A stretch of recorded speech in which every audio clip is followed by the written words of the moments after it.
ജീവകാരുണ്യ രംഗത്ത് സജീവമാകാൻ ചെറുപ്രായത്തിൽ തന്നെ ആംബുലൻസ് ഡ്രൈവിംഗ് തിരഞ്ഞെടുത്ത ഒരു മിടുക്കിയെ നമുക്ക് പരിചയപ്പെടാം. കോഴിക്കോട് മുക്കം വട്ടോളിപ്പറമ്പ് സ്വദേശി അഞ്ജുഷയാണ് കഥാപാത്രം. അവരിപ്പോൾ നാട്ടിലെ താരമാണ്.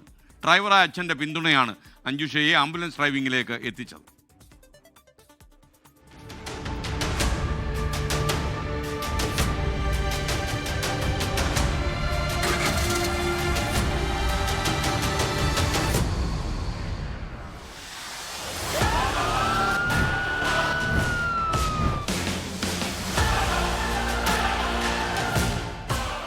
ചെറുപ്രായത്തിൽ തന്നെ ജീവകാരുണ്യ രംഗത്ത് സജീവമാകാൻ അഞ്ജുഷ കണ്ടെത്തിയ ആദ്യ മാർഗമാണ് ആംബുലൻസ് ഓടിക്കുക എന്നത്.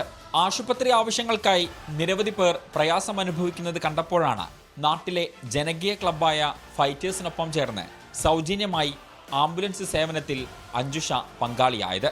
നമ്മളെ കൊണ്ടാവുന്ന രീതിയിൽ ഒരാൾക്ക് സേവനം ചെയ്യാന്നുള്ള രീതിയിലാണ് ആംബുലൻസിലേക്ക് വന്നത്. നമ്മളെ കൊണ്ട് പറ്റുന്ന രീതിയിൽ അവരെ സഹായിക്കുക, ഒരാളെ ജീവൻ കൊണ്ടുപോകുമ്പോൾ അത് നമ്മളെ കയ്യിലാണ് ആ ഉത്തരവാദിത്തമുള്ളത്. അങ്ങനെയൊക്കെ എന്നെ കൊണ്ട് പറ്റുന്ന രീതിയിൽ ഒരാളെ സഹായിക്കുക എന്നുള്ള രീതിയിലേക്കാണ് ആംബുലൻസിലേക്ക് കയറിയത്. പക്ഷേ ആദ്യം എൻ്റെ കൂടെ വണ്ടി കയറിയ പേഷ്യൻ്റ് തന്നെ ഒരു വരുമോ തന്നെ, ഇനി ഒരു പെൺകുട്ടിയാണ് ഓടിക്കുന്നതെന്ന് പറഞ്ഞപ്പോൾ ഓർക്കൊരു പേടി ഉണ്ടാകുമെന്നൊരു പ്രശ്നം ഉണ്ടായിരുന്നു. പക്ഷേ ഓരൊക്കെ ഫുൾ സപ്പോർട്ടായി.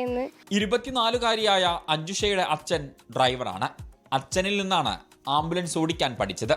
ദന്തൽ ടെക്നീഷ്യനായി ജോലി ചെയ്യുകയാണ് അഞ്ജുഷ. ജോലിയിൽ നിന്ന് അവധിയെടുത്തും ഒഴിവു സമയങ്ങളിലുമാണ് പാവപ്പെട്ടവരെ സഹായിക്കാനും ആംബുലൻസ് ഓടിക്കാനുമെല്ലാമായി അഞ്ജുഷ സമയം കണ്ടെത്തുന്നത്.